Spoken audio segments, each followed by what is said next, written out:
is the most important thing out of the whole entire list is paragraph L, last 12 months of bank statements.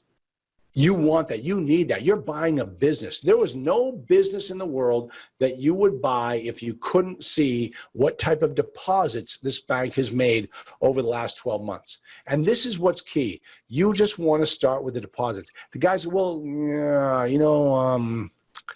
I kind of run this property like it's my own little ATM. I take money out of it whenever I need that. So yeah, my bank statements aren't going to look all that good.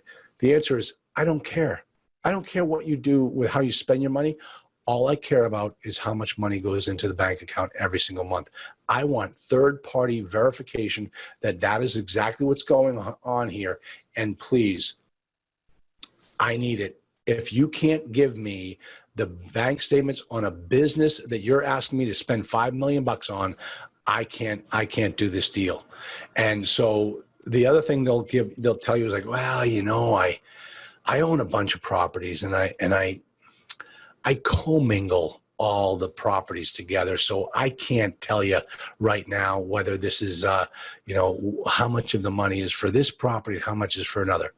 Folks, red flag number 2, big BS, because ask you or ask yourself or ask the seller the question, who owns the property I am buying? I thought I was buying the property from XYZ LLC. Well, you are. Okay, so you're saying that you take all of the money from this LLC and you deposit it with all the other banks, all the other bank accounts for all the other properties into one big account. Yeah, I do. But don't you have to file a tax return for that LLC every single year?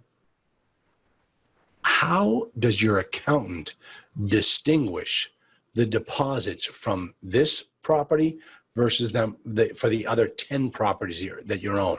No accountant in their right mind is going to sign off on a tax return that they are not able to verify the income on using a bank statement. So tell the seller, bull, I need to know exactly what's going on in this property. You're trying to sell it to me. I need to verify that this property actually generates this type of money.